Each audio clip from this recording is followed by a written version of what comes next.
Hi, in this video we'll explore vision transformers, a very powerful, very popular, and relatively recent technique to create visual representations for all sorts of applications.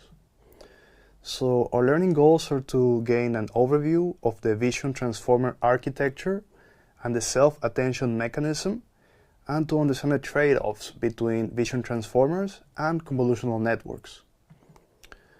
So in the most common vision transformer setup, which is what we see here, we have patches of images.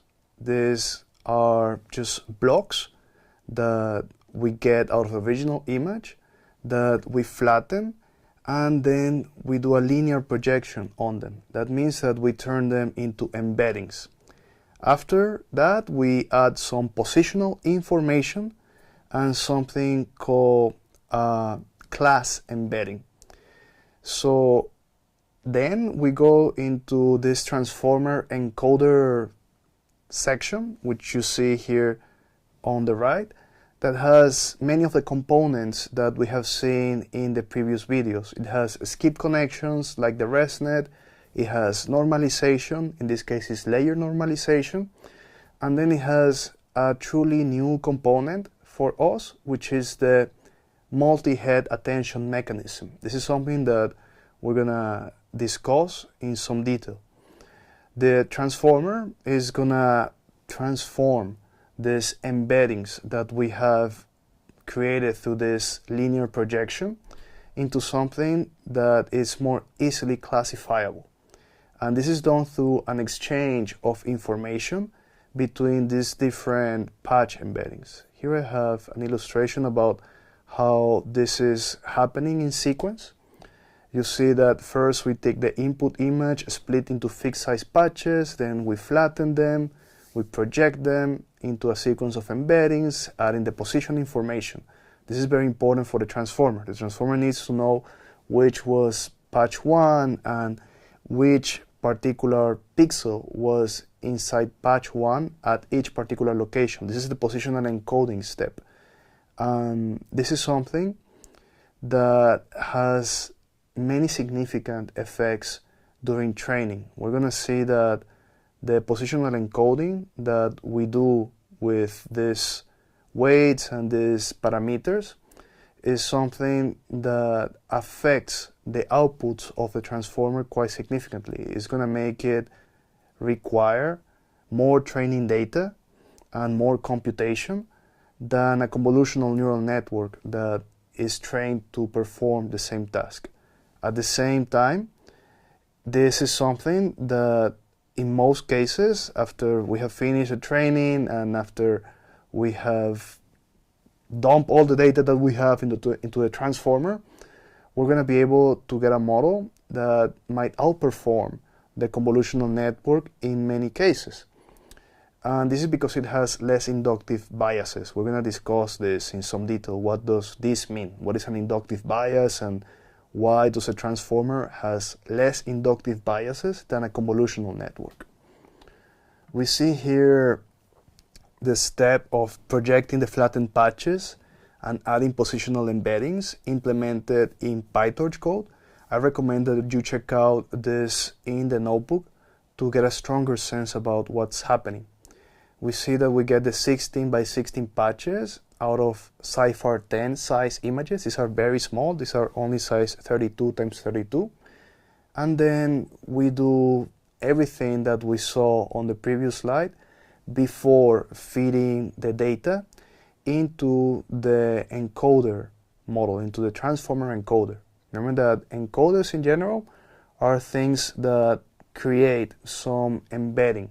They're going to be creating some compressed representation and transform representation of the original data that we gave them. So this is what we're actually transforming. We're transforming embeddings from some original positions to some new positions where the task that we're trying to solve is going to become easier. In this case, the task is classification. But transformers can be used on any other task that a convolutional network or a multi-layer perceptron can be used. They can be used for regression, they can be used for object detection, they can be used for semantic segmentation, They are things that we can combine. We can combine them with convolutional networks. We can make networks that have several components that have the transformer self-attention mechanism as well. And that's something that it's up to us as designers of machine learning algorithms. What is the trade-off? Like what are we doing here that allows us to achieve the best performance possible on our particular problem? So here we see an explanation about the class, patch, or token. In the literature of vision transformers, the term patch and token is used interchangeably, meaning that the square that we have here with 16 times 16 pixels, you'll see in some papers referred as a patch, or in other you will see them called a visual token. This is because the term token comes originally from the NLP community, from natural language processing, where the transformer was first introduced. So here we see the initialization that we give to this class patch token is initially just random weights. And if we have 10 classes in our classifier, it doesn't mean that we're only going to have 10 different patch tokens. We're going to have an infinite number of them. Like they can have any number of values, but they're going to be close to each other after training. When we have 10 images of cats after training, the class patch token should have similar values for these 10 different images. And this particular token is one that the other patches use to communicate with each other. Like this is something that they're going to be using to transfer information about what is relevant to classify this particular image as a cat.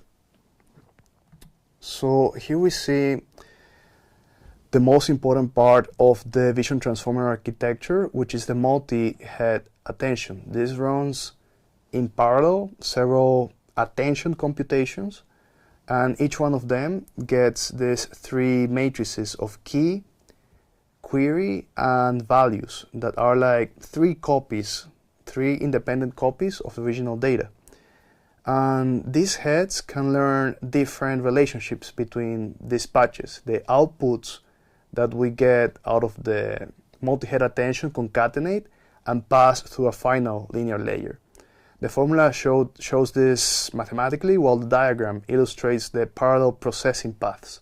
The transformer encoder combines this with some normalization, layer normalization, and MLP layers, a multi-layer perceptron. So we see that transformer is a bit of this Frankenstein that has all of the components that we have seen before, just with this new mechanism, the multi-head attention mechanism. Let's dive a bit deeper into how those attention work. We have here the formula for attention, and it shows you how the patches are supposed to interact. As I told you, we're going to have key, query, and value initially with the same values for the embeddings, but they're going to receive like different weights. We have here weights for the query, weights for the key, and weights for the value. We're going to be doing dot products between them sequentially. The dot product between query and key determines the attention weights. Then we scale by the square root of the dimension. That means that we're going to divide by the square root of the dimension, meaning how long is the vector. If the vector is 512, we're going to divide by the square root of 512. How big is the embedding vector? The softmax is used to normalize the weights, and the final output combines the values according to the weights. The attention operation is very computationally expensive during both training and inference, and scales quadratically in computation time with the number of image patches that we consider.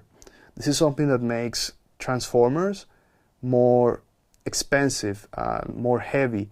This is something that is a drawback of them versus convolutional networks. We're going to need to use way more computation in order to train them correctly. And they're also going to be slower to run in inference time. So this affects their use cases. We usually see very little use of transformers in real-time computer vision systems like processing video, for example. So here we see a cat in an image, a patch containing an ear might query for other cat-related features, and other patches can contain like the whiskers, the fur, or the eye that would have keys that match well within this query. The values form these relevant patches. The values that form these relevant patches get combined weights by their relevance. So if you have some patches that are supposed to be matched together, like some pixels, also some pixels inside the patch, like the outline of the whiskers in one patch versus the other, then they're gonna be matched by relevance. And this is gonna help the network understand that these features together belong to the class cat. So this key query value mechanism in vision transformers enables establishing relationships between different parts of an image and focusing on the relevant features while ignoring irrelevant ones, like for example the background. You see that we have a white background that is not actually providing anything on this image. This is an image which is actually quite easy to classify. If we run into a self-attention layer to visualize it, we're going to see that the outline of the cat is something that the network is going to be focusing on, while the background that is white is going to be discarded. So this key query value mechanism is something that allows us to learn complex visual relationships through something that is quite data guided. The vision transformer is going to learn to relate pixels to pixels based on this class token that is going to be learned. It's also going to be a separate embedding space that is going to be close to each other for all the different cats images that we have. So this slide demonstrates the interpretability of vision transformers, which is one of their strong aspects.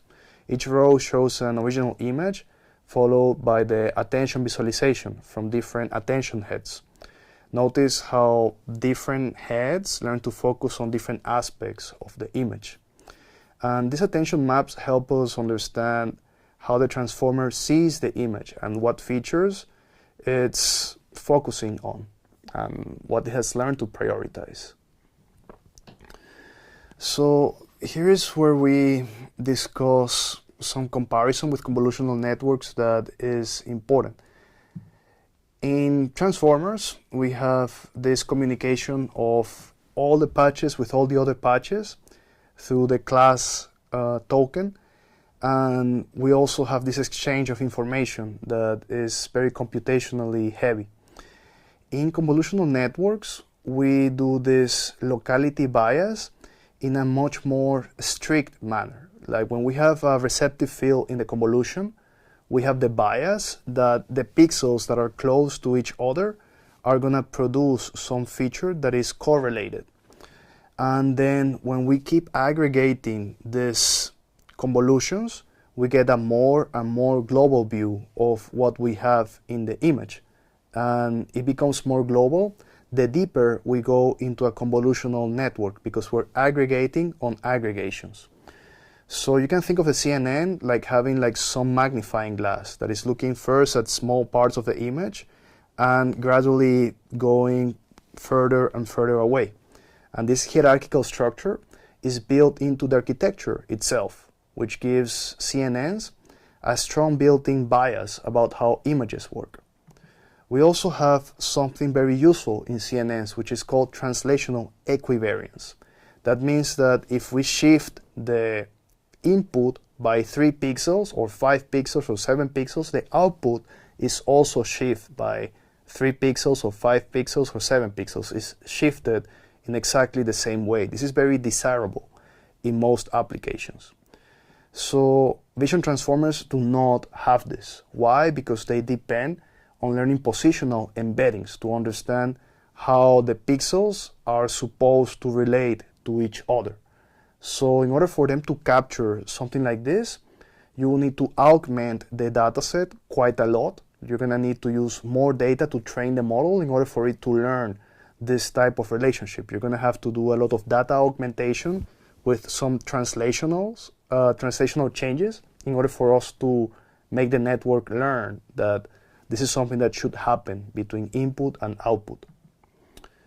So in general, transformers use more parameters than CNNs and require more computing power to train and run inference due to this quadratic time of execution per patch due to the self-attention mechanism. They also require more data to train because they lack some things like the translational equivariance of convolution. They don't have the translational equivariance of convolution because we need to learn the positional embeddings with the data. In practice, many architectures like DITER from Meta AI combine these convolutions with transformers. Like at the first stages of a DITER object detection algorithm, we do many convolutions and then we filter the features that we obtain from the convolution using transformers. This is actually very powerful, and you will see this used in many models these days. So to wrap up this video, we saw the vision transformer architecture. We saw how they split images into patches and process them to self-attention. And we saw how the attention mechanism computes relationships between all the image regions. We saw also how the position embeddings maintain spatial information. This is a very important feature of a transformer architecture. We saw how the attention mechanism uses keys, queries, and values to compute weighted relationships between patches, and how multiple attention heads capture different feature types. We also saw some trade-offs with convolutional networks. We saw that vision transformers excel at capturing global relationships, but require more compute and training data than convolutional neural networks. And we saw the translational equivariance, that is important built-in bias that CNNs work. And we also saw how modern architectures combine the benefits of both CNNs and transformers to build powerful models like DITER.